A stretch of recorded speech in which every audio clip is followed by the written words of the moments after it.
Предупреждаю, Шила. Если маска не готова, тебе это с рук не сойдет. Спокойно, спокойно. Сейчас все объясню. Что ты объяснишь? Я в прошлый раз тебя еле отмазал. Да погоди ты. Нет, Шила. Я пытался быть терпеливым. Пытался быть хорошим дяденькой. Но ты ж, собака, наглеешь с каждым разом. Да я ж ничего плохого не сделал. Не сделал? Маска опять не готова? Маска готова. А что тогда за СМС? Есть важный разговор по поводу маски. Есть нюансы. Сейчас расскажу.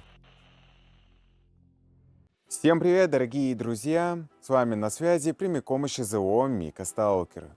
Это третья заключительная часть по постройке экзоскелета. Сегодня я покажу вам, как своими руками сделать шлем и маску-противогаз. Всем приятного просмотра!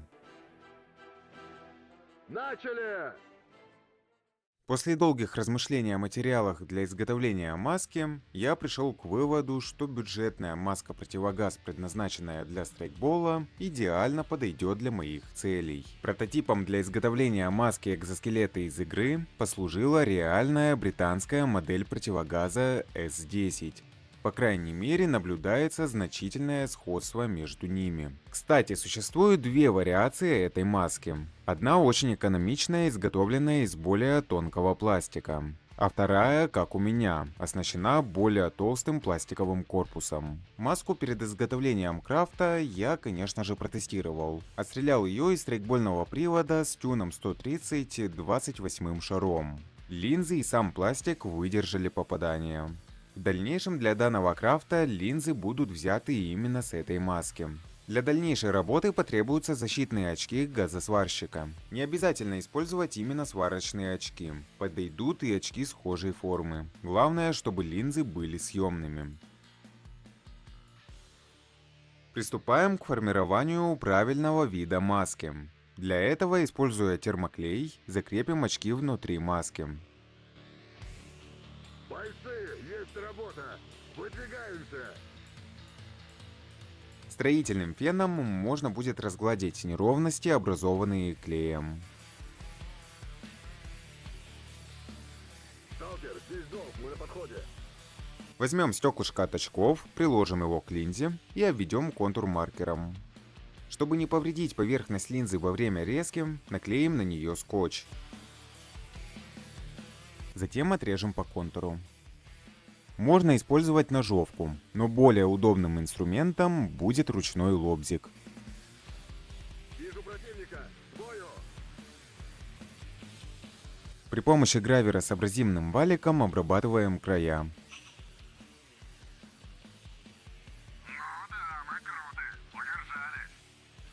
Линзы в игровой маске имеют затемнение. Воссоздать это можно с помощью тонировки. Или сразу купить страйкбольную темную линзу или очки и вырезать линзы из них. Защитную пленку на линзах следует оставить до заключительного этапа изготовления маски. Это поможет избежать царапин и загрязнений.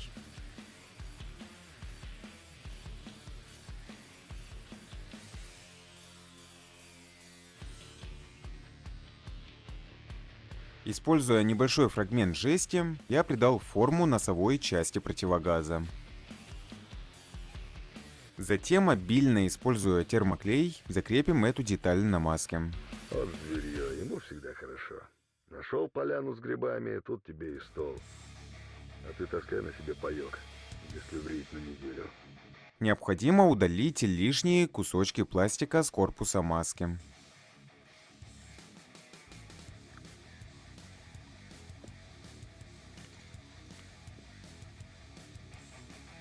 Канцелярским ножом отрезаем боковые элементы, предназначенные для фильтров.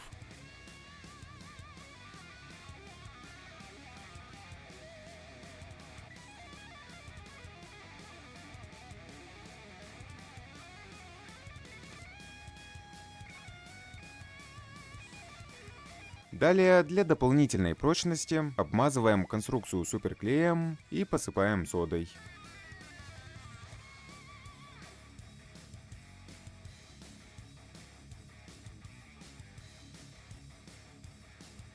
После этого клей обрабатывается наждачной бумагой. Финальным этапом является выравнивание поверхности маски использованием автомобильной шпаклевки.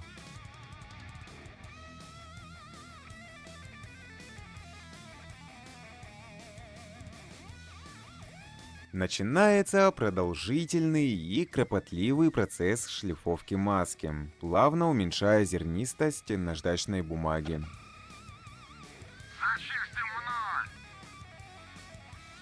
Окончательная доводка до идеального состояния выполняется нулевой наждачной бумагой, предварительно смоченной в воде. Рассредоточиться и приготовиться к бою! Изначально я задумывал сделать фильтры в маске съемными. Для этого в корпусе маски были просверлены отверстия, куда была в дальнейшем вставлена резьба. Однако впоследствии я пришел к выводу, что надежнее будет зафиксировать фильтры в маске с помощью штифтов и суперклея. Тем более, что необходимость их откручивания от маски отсутствует. Впоследствии выяснилось, что носовая часть маски недостаточно выступает вперед. Для решения этой проблемы на 3D принтере был напечатан вот такой клапан, который затем был приклеен поверх клапана самой маски. Альтернативно, можно обрезать клапан самой маски и удлинить его фрагментами пластика. Стоит отметить, что клапан на маске был расположен неправильно. Его необходимо развернуть таким образом, чтобы выступающие части смотрели вверх. Сами фильтры я изготовил с помощью 3D-печати, а в качестве внутренней части используется перфорированная сетка от клапанов противогаза ГПС-7. Альтернативно, вы можете приобрести готовые фильтры, смастерить их из подручных материалов, например, из подходящих по форме баночек, или же связаться со мной для помощи в этом вопросе. Перед покраской маски ее необходимо покрыть грунтовкой. Вполне достаточно использовать аэрозольную грунтовку. Использование грунтовки позволяет детально выявить все недочеты и неровности на поверхности маски. Эти дефекты легко устраняются наждачной бумагой прямо по слою грунтовки. После этого следует повторное нанесение грунтовки. Теперь можно приступать к покраске маски. Для этого я буду использовать полуматовую аэрозольную краску. В настоящее время я занимаюсь переводом всех чертежей экзоскелета в цифровой формат. По завершению работы я опубликую их в нашем сообществе ВКонтакте. На налобной части маски были просверлены отверстия для дальнейшего крепления ее на шлеме. Фильтры маски должны быть окрашены наполовину в красный цвет. Для достижения этого закрываем одну половину фильтра малярным скотчем. А затем наносим красную акриловую краску с помощью губки. Опять же, можно воспользоваться аэрозольной краской. В будущем я немного расширил область красного слоя на фильтрах и придал ему более глубокий бордовый оттенок, чтобы он больше походил по цвету под цвет строп жилета ТБК.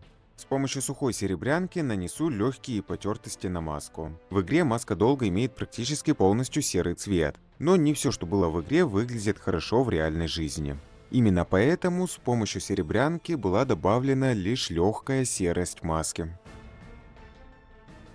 Затем с помощью серебристого маркера нанесу более отчетливые потертости. Держись, сталкер, держись, идем на выручку.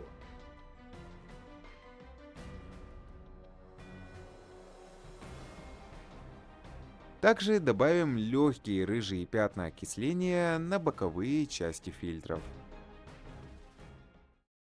Пришла пора приступить к созданию шлема. Его основой послужит мотоциклетный шлем, хотя для этой цели также подойдут страйкбольные или даже боевые шлемы. Прежде всего, шлем необходимо разобрать. Ну что, за работу?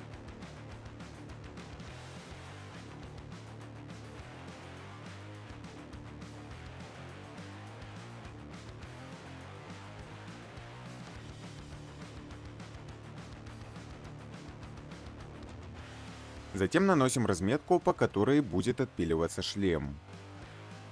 Для этой операции я воспользуюсь болгаркой. Но также возможно применение ножовки по металлу или электрического лобзика. После отпиливания все неровности будут обработаны с помощью гравера с абразивным валиком.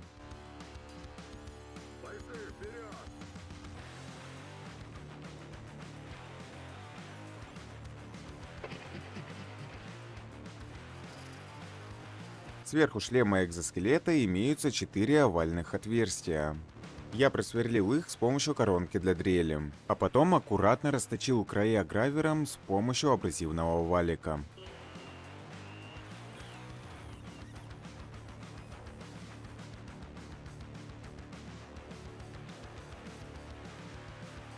На мотоциклетном шлеме имеются выпуклости и углубления, которых не было на игровом шлеме.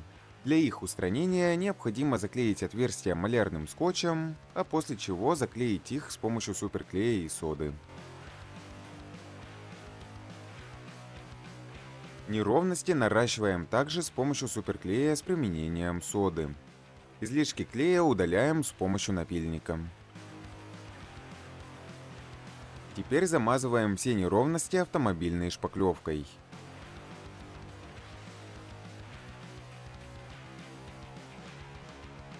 Для дополнительной прочности внутренняя часть шлема также была замазана автомобильной шпаклевкой. Затем уже финально отшлифовываем наждачной бумагой шпаклевку, а также целиком весь шлем.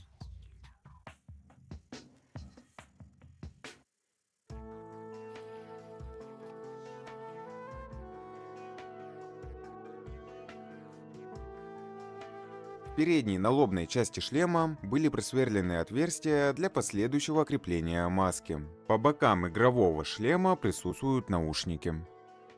Их я решил изготовить из вот таких вот простых наушников от громких звуков. Такие наушники можно приобрести в любом строительном магазине. Также существует возможность прикрепить к шлему активные наушники, что впоследствии я, возможно, сделаю. Чтобы наушники меньше выступали из-под шлема, я немного подрежу их по бокам. Затем я залил их термоклеем и добавил жестяные элементы для прочности, после чего замазал автомобильной шпаклевкой и обработал. Фиксация наушников будет осуществляться с помощью стальных пластин, изогнутых под небольшим углом. Важно устанавливать их снаружи, чтобы они уперлись в стенки шлема и за счет этого не вращались. Крепить пластины к шлему буду с помощью болтов и шайб.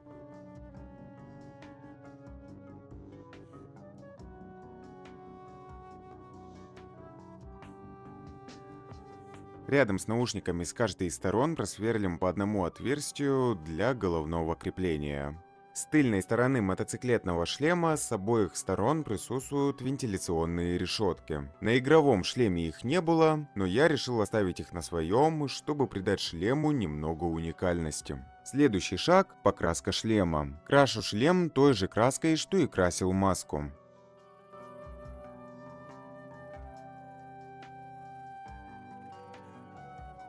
После покраски можно переходить к везерингу, применяя для этого тот же самый серебристый маркер. Нет, ну чего этим свободовцам надо? Чтобы зону не трогали? Да как такое можно нетронутым оставлять? Это же не заповедник, блин. Тут смерть кругом. Всем проверить оружие! Следуем за ведущим! Маску следует закрепить на шлеме с помощью болтов и шайб. После этого шапки болтов нужно будет замазать шпаклевкой, а затем отшлифовать и покрасить. Вы можете решить, что сборку маски и шлема следовало выполнять до покраски. И это было бы правильно. Изначально я предполагал конструкцию, которую можно будет разбирать. Однако от этой задумки я отказался, так как болты на налобной части маски, мягко скажем, выглядят не очень. И в целом задумка не несет в себе никакой функциональной нагрузки. Забыл это сделать сразу. Еще до начала покраски шлема с тыльной его стороны нужно просверлить 4 отверстия и вставить в них люверсы. Нет, все равно. Пока зону не сделаем, не уйдем отсюда. Правда, у нас такого нет. Не дай бог в мир такое выползет. На 3D принтере я распечатал вот такие вот детали, имитирующие пряжки. Если возможности печати нету, то можно поискать в интернете подходящие настоящие пряжки. Их следует установить по бокам маски. Под ними будет проходить 40-мм стропа, опоясывающая шлем по окружности. Стропу к шлему можно приклеить с помощью термоклея. Также можно использовать 40-мм резинку, тогда приклеивать ее к шлему не обязательно. Из металлических уголков мной были изготовлены изогнутые пластины. Они предназначены для крепления стропы с тыльной стороны шлема. Но в нашем случае это просто бутафория. Я зафиксирую их на шлеме с помощью заклепок, предварительно просверлив отверстия в шлеме.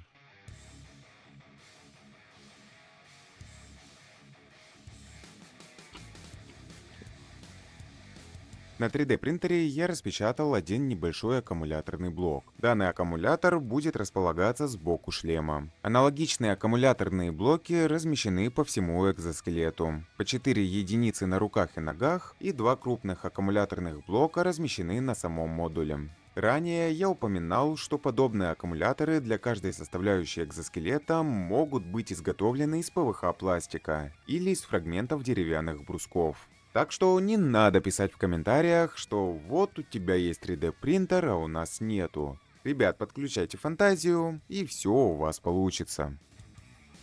Внутренняя часть шлема оснащена пенопластовой вставкой. Я подрезал ее по бокам, чтобы придать ей новую форму, соответствующую шлему. После чего вклеил ее вовнутрь шлема.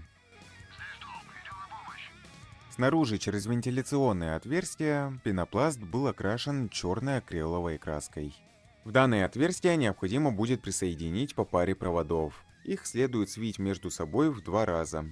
Затем зафиксировать их по бокам стяжками. После этого вклеить их в отверстие.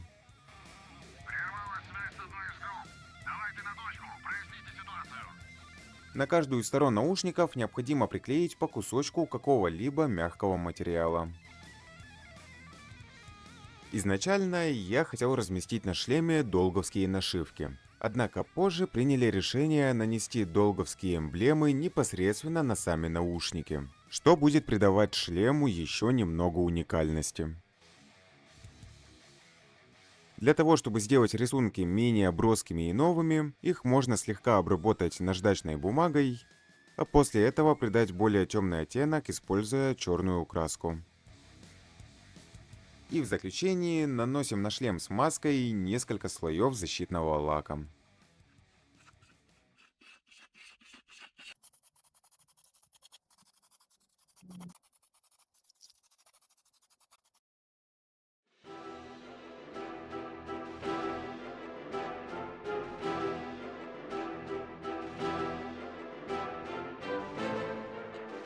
Свободные сталкеры, ветераны и охотники, вливайтесь в ряды долга.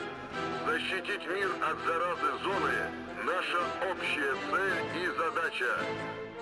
Мир со страхом смотрит на расползающуюся заразу зоны. Вступи в долг, помоги мирным людям. Смертельные аномалии, опасные мутанты, анархисты и бандиты не остановят долг, победоносной поступью идущий на помощь мирным гражданам всей планеты. Вот такой вот шлем и маска-противогаз для экзоскелета сегодня у меня получился. Если вам понравилось это видео, не забывайте ставить большие пальцы вверх, а также подписываться на этот канал, чтобы не пропускать новые интересные видео. А с вами на связи был прямиком из ЧЗО Мика Сталкер. Всем пока и до новых встреч!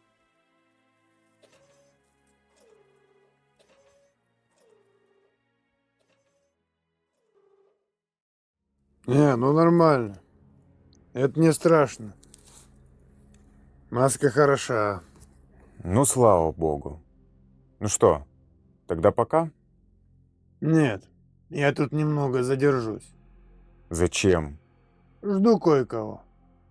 Кого ты ждешь?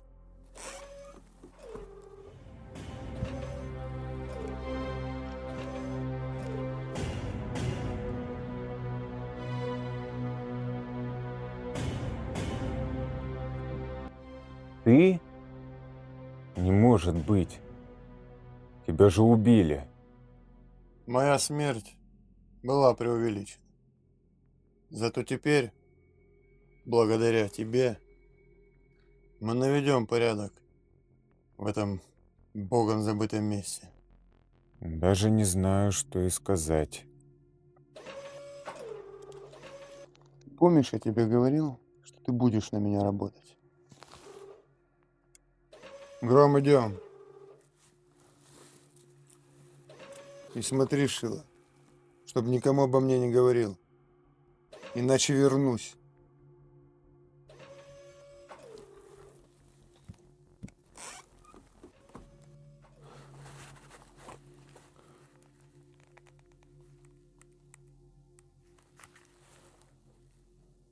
Сказочник? Ты даже не представляешь, кто ко мне сейчас заходил.